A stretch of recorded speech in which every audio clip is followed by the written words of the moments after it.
Hi, I'm Boris. I'm currently a university student at McGill University studying English literature, and I used to go to Chinese international school.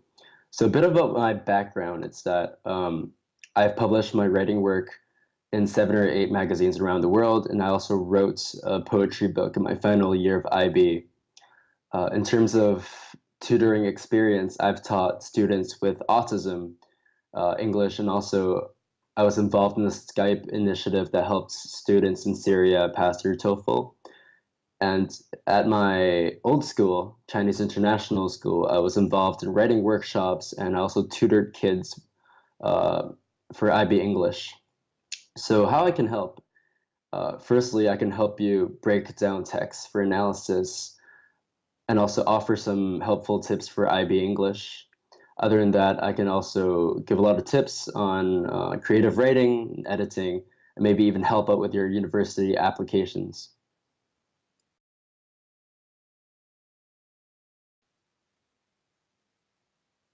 So today I'm going to help you unpack paper one. And for a lot of people, that's the most challenging paper because it involves unseen commentary, which is a piece of prose or a piece of poetry that you haven't seen before. And with a time constraint and with the necessity of analysis and also delivering original content. Um, for a lot of people, that's a massive challenge. So hopefully I can help you out. So first of all, what's really important in helping you to gain points for paper one is that you can't only offer analysis of the passage in terms of what literary devices you use or in terms of uh, what's unique structure the poem has.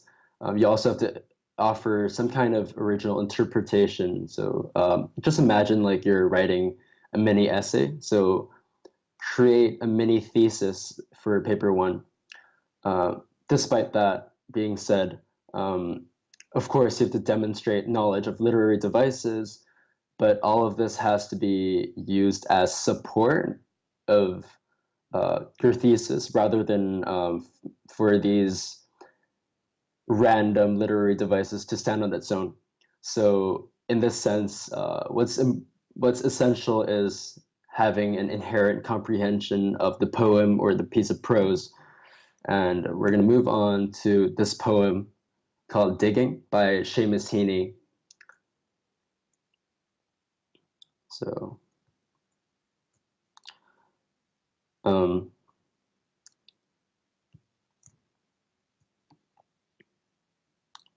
so hopefully you can search that up at home.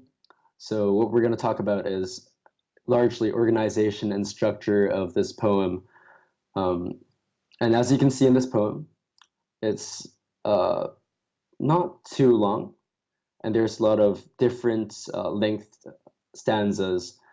So in this case, how you can structure it well and make a comprehensible and well organized paper one is that you can divide this poem into maybe three large categories, three large segments. So, for example, you can pick out stanza one, two, three as the first category, first segment, then four and five for the second one, and then last three stanzas as the last one.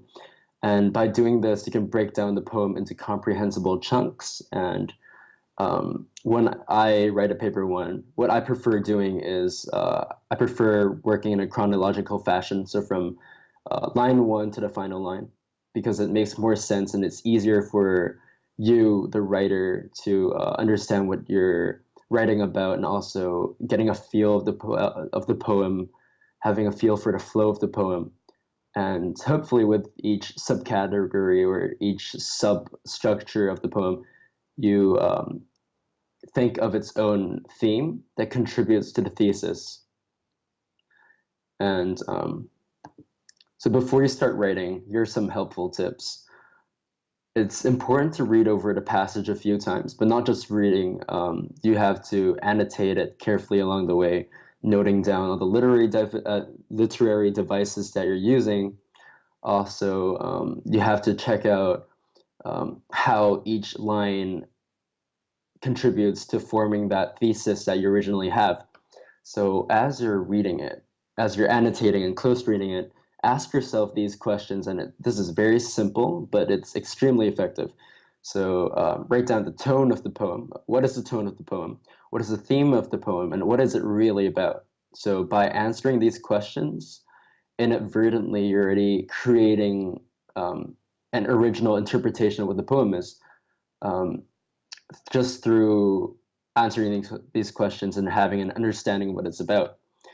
Um, so when you're reading this poem at home, hopefully you've already read it 2 or 3 times. Um, you will find out that the tone is poignant and touching. The theme is about childhood and memory and how it connects to writing. And just write these ideas down and then just mull over it for a bit and then kind of create the central idea. So in this poem, Seamus Heaney compares the idea of digging to that of writing and how the act of digging makes things grow and thrive. And usually, of course, in paper one, in unseen commentary, they're not gonna find very difficult poems to trip you up. So as long as you're focused and as long as you're thinking carefully about what the poem is about, you're gonna do well. So when I was some personal experience from when I was taking my own IB, so I got 20 out of 20 for paper one. Not because I had some genius analysis, but because I was able to follow the structure and organize my ideas in a very coherent manner. As I said, in a chronological manner. And hopefully in the future, if I ever work with you, I will help you with your structure. I'll help you further talk about analysis, how you can look at a poem and understand what it's about.